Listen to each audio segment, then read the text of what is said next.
the best way for me to characterize this saga I'm going to take you through, the Seattle Times basically did a story, wrote an entire story based on made up shit and conjecture to guilt people into donating money to Seattle Pride while ignoring the very obvious key reasons why Seattle Pride is in need of more money, and also used it as a way to just take a couple cheap shots at Donald Trump. This whole thing is insane to me. And for those of you who've been fans of the show for a long time, you'll remember we covered some of this way back in 2022, even before Nicole was here.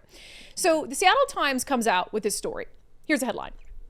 Amid DEI rollback, Seattle Pride events see corporate sponsors pull back. And this, once the Seattle Times does it, now everybody else is picking it up. Oh my God, Seattle Pride.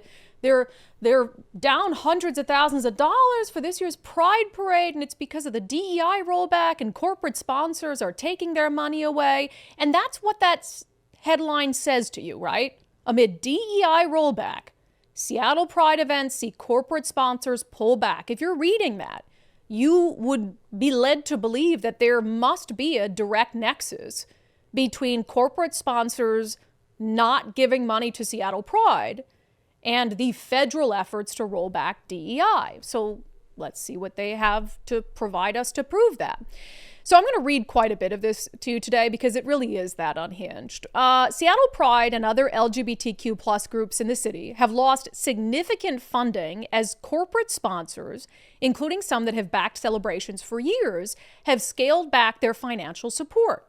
Seattle Pride, which organizes the annual Seattle Pride Parade downtown, and Seattle Pride in the Park at Volunteer Park, is projecting a $350,000 budget shortfall this year because of the loss of corporate sponsorships.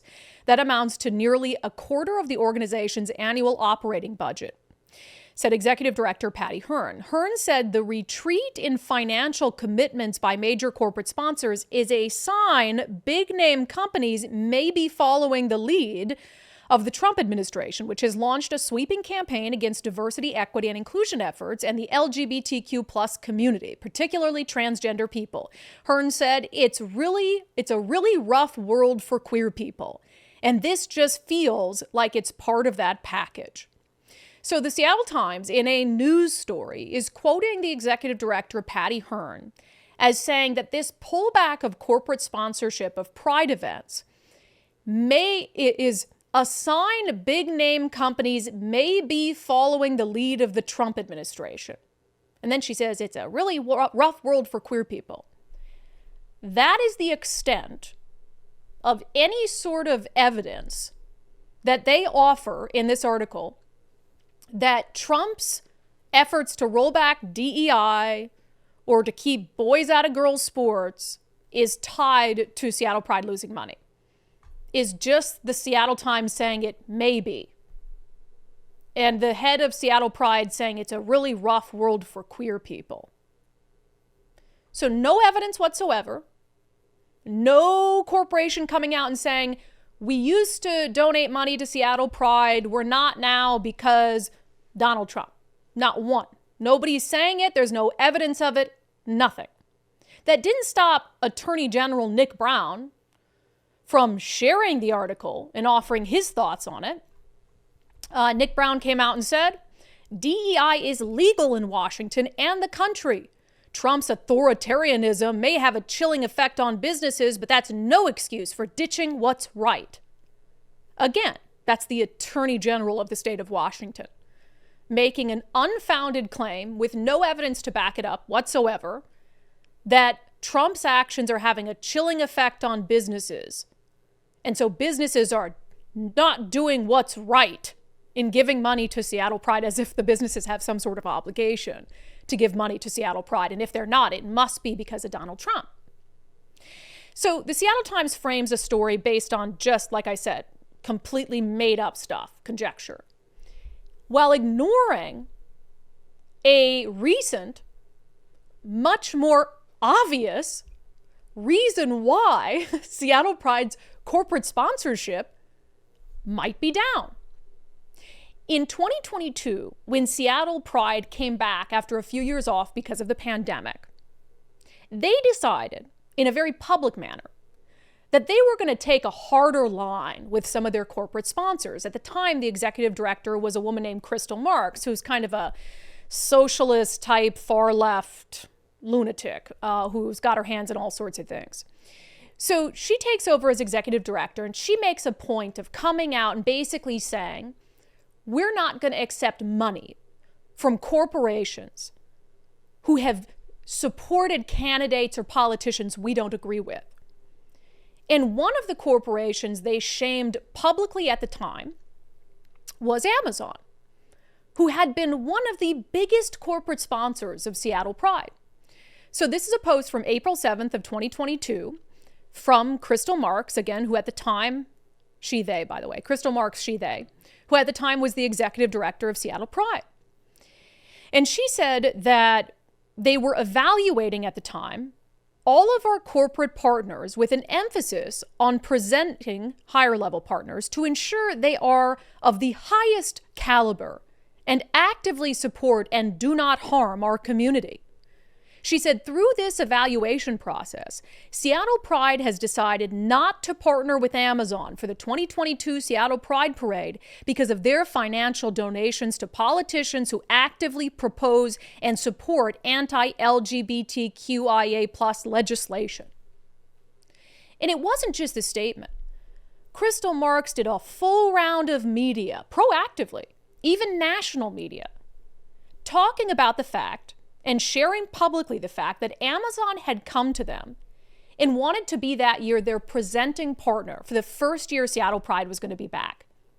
And they were offering Seattle Pride $100,000 to be the presenting sponsor of the parade that year.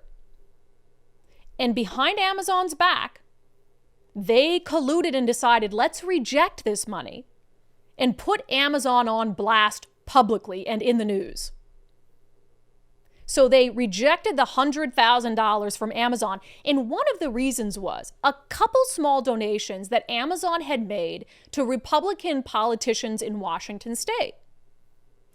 And one of those politicians, a Republican, had been a co-sponsor on a bill that Seattle Pride thought was so anti-transgender, anti-LGBTQ, it was simply unacceptable for Amazon to have supported this politician. What did the bill do?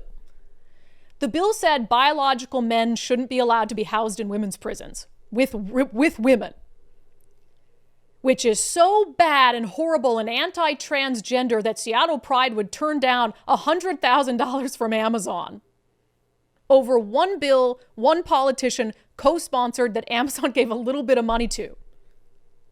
Which, by the way, it's actually a very sane bill to say, yeah, biological men, including rapists and murderers, shouldn't be able to say, hey, I'm a woman, and then be put in a cell with a woman for years on end. It's kind of weird. It's kind of sick to think that they should, honestly. So don't you think, if you're evaluating, it gets better, don't worry. If you're evaluating why Seattle Pride has had such a massive drop in corporate sponsors to the tune of around $350,000 a year, that rather than just hinting or suggesting maybe it could be Donald Trump in some form or fashion, we have no evidence of it, wouldn't you at least mention the fact that Seattle Pride has a history of publicly shaming corporate sponsors who do not align with their politics? Because if I was a corporation and they were going to do that to me like Amazon, we offered you $100,000 and you publicly shamed us, yeah, we're not giving you any more money. Don't you think that's a much better explanation for what's going on here? Or at least an explanation that's worthy of the Seattle Times, a news organization, including their reporting? I think so. Let's read on, shall we? The Seattle Times goes on to say, but the retreat from DEI initiatives may not fully explain why some companies have decided to step away from sponsoring Pride events. So I read that sentence. I was like, okay, here they're going to get to something that makes sense. And I love how they say the retreat from DEI initiatives may not fully explain. You haven't even proven that it partially explains or explains at all what's happening here. You just made that up. So then Egan Orion, who's part of the Seattle Pride organization now, he's talking to them here. And the Seattle Times writes, some businesses, especially smaller local ones, say they have pulled back because of limited budgets amid fears of a recession driven by the Trump administration's tariff policy. Meanwhile, some corporate sponsors like Alaska Airlines have agreed to continue financially supporting Seattle Pride this year. So again, wrap your mind around this. They're saying it might not just be DEI initiatives. Some small businesses aren't supporting because they're so fearful of the economic outlook and a recession driven by Donald Trump. Gee, is there something else closer to home that could explain why businesses are a little bit worried about the bottom line right now? I know there's something, I might be forgetting it. Oh, could it be the $12 billion in new taxes that Democrats are passing in Olympia? Most of which are taxes on businesses? Could that be it? No mention of that either. So here they're talking about how, Trump recession tariffs might have businesses rethinking where they spend their money and whether they give money to Seattle Pride, with no mention of the fact that maybe businesses are also feeling a little bit of a pinch because there's a $5 billion increase in the B&O tax coming down the pipeline. Some of them are going to be required to prepay their taxes to the state to help the state fill its budget deficit. And they just increased the capital gains tax. That also could have a little bit to do with the financial strain, right? But that doesn't fit into the Trump orange man bad narrative. All right, let's keep reading here. Seattle Pride Fest had considered scaling back this year's events because of the shortfall, Orion said, but ultimately decided it ran counter to the celebration theme of more rainbow. That's the theme of the Pride Parade this year. More rainbow, which has been a, quote, guiding force for organizers. The group had planned for expanded programming this year, he said, and will continue to push ahead despite the funding challenges. He said there are folks out there that would like the LGBTQ plus IA plus minus community to go away and go back into the closet, and we're not interested in that. We think more color, more diversity, bigger and better events for the community is what's needed at this moment. So we thought about scaling back because we're down $350,000.